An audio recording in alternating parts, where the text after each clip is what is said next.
बड़ी साजिश नाकाम की गई और चौंकाने वाला खुलासा हुआ है। असम में अल कायदा का टेरर मॉड्यूल, 11 आतंकियों की गिरफ्तारी। अब इसके बारे में देखिए, इंफॉर्मेशन वॉल पर आपको एक एक जानकारी दे रहे हैं। बांग्लादेश के अल कायदा से जुड़े कुल 11 आतंकियों को असम में गिरफ्तार किया गया है। जिहादियों का लिंक बताया जा रहा है कि अंसरुल इस्लाम बांग्ला यानी कि ABT और AQIS से था। ये जानकारी अभी तक सामने आई है। अब AQIS का मतलब क्या है? अल कायदा इन इंडियन सब कॉन्टिनेंट इसका मतलब है। और साथ ही 11 जिहादी जो पकड़े गए हैं वो असम के 4 इलाकों से पकड़े गए हैं। वो है मोरीगांव, बारपेटा, गुवाहाटी, ग्वालपाड़ा से इनकी गिरफ्तारी हुई है। सिर्फ इतना ही नहीं, आतंकी भारत में बताया जा रहा है कि अल कायदा के इशारे पर काम कर रहे थे, बड़ी साजिश रच रहे थे। पुलिस ने UAPA की कई धाराओं के तहत इन पर केस दर्ज किया है। तो अभी तक ये बड़ी जानकारी इन 11 आतंकियों की गिरफ्तारी से जुड़ी हुई हमने आपको दी। क्या आप अपनी कृषि भूमि से रोजाना कमाई करना चाहते हैं? तो विजेताओं से सीखें, देर न करें। फ्रीडम ऐप को अभी डाउनलोड करें।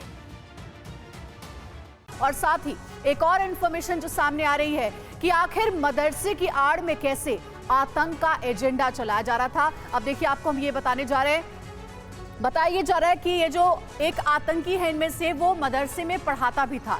एक आतंकी जमीउल, उसका नाम बताया जा रहा है जमीउल हुदा, जो कि मदरसा चलाता था इसी नाम से। और इस मदरसे में देश विरोधी साजिश रची जाती थी। पुलिस ने यह भी बताया है मदरसे को बांग्लादेशी आतंकी संगठन से पैसा भी मिलता था।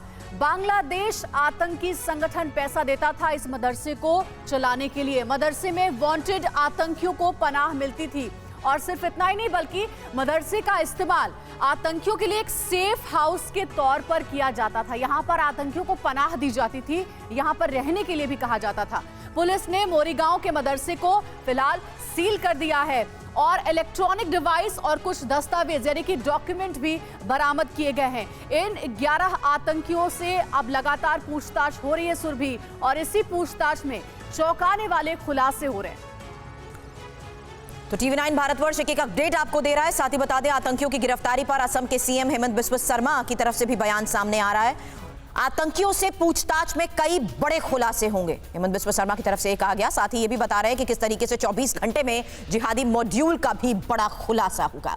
बारपेटा और मोरीगांव में आतंकी मॉड्यूल के भंडाफोड़ को लेकर ये बड़ी खबर है, जिस मामले पर लगातार जांच जारी है। काल से आज तक हमने असम का बरपेटा और मोरीगांव जिला में 2 जिहादी मॉड्यूल को हमने पकड़ा और ये जिहादी मॉड्यूल का साथ इन्वॉल्व सारे लोगों को अरेस्ट किया। और ये कोऑर्डिनेटेड एक्शन था along with the national police agencies, सबका साथ मिलके ये कोऑर्डिनेटेड एफर्ट था। और मेरा लगता है कि ये दोनों मॉड्यूल का जो अरेस्ट करने हम लोग ने लोगों को अरेस्ट किया है, उससे हम लोग को काफ़ी और जानकारी मिलेगा। हमारा जो सरकारी मदरसा 700 था उनको तो हमने बंद कर दिया और अभी जनरल एजुकेशन उनमें स्टार्ट हो गया। आज जो एक मॉड्यूल हमको मिला या जो मॉड्यूल को हमने एक्शन लिया, वो मॉड्यूल को लीड कर रहा था एक मदरसा का शिक्षक ने। तो अल कायदा के इंडिया मॉड्यूल का खुलासा हुआ है और ये 11 संदिग्ध आतंकी गिरफ्त में हैं और मुमकिन है आने वाले वक्त में इनसे बहुत अहम जानकारियां हासिल हों इस मॉड्यूल से जुड़ी। इसकी एक एक डिटेल आपको आगे भी देते रहेंगे। क्या आप अपनी कृषि भूमि से रोजाना कमाई करना चाहते हैं? तो विजेताओं से सीखें, देर न करें। फ्रीडम ऐप को अभी डाउनलोड करें।